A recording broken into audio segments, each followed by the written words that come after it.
Alloh taolo Rasululloh sallallohu alayhi va sallamdan afzalroq hech kimni yaratmadi va u kishining hayotidan boshqa hech kimning hayotiga qasam ichmadi. U zot Muhammad ibn Abdulloh, salovat va salomlarning afzali u kishiga bo'lsin.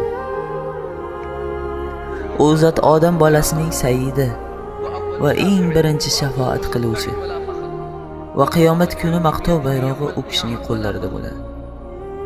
Ismlari Muhammad hamd so'zdan olingan, ya'ni Allohga insonlarning eng ko'p hamd aytuvchisi degan. Mana shularning hammasi Rasululloh sallallohu alayhi va sallamning shaxsiyatlaridagi to'la bo'lgan sifatlardir. Modomiki u kishi oxirgi payg'ambar ekanlar, u kishining shariatlari barcha shariatlarning eng komili, payg'ambar va anbiyolarning hamma xulqlari u kishida mujassam bo'lishi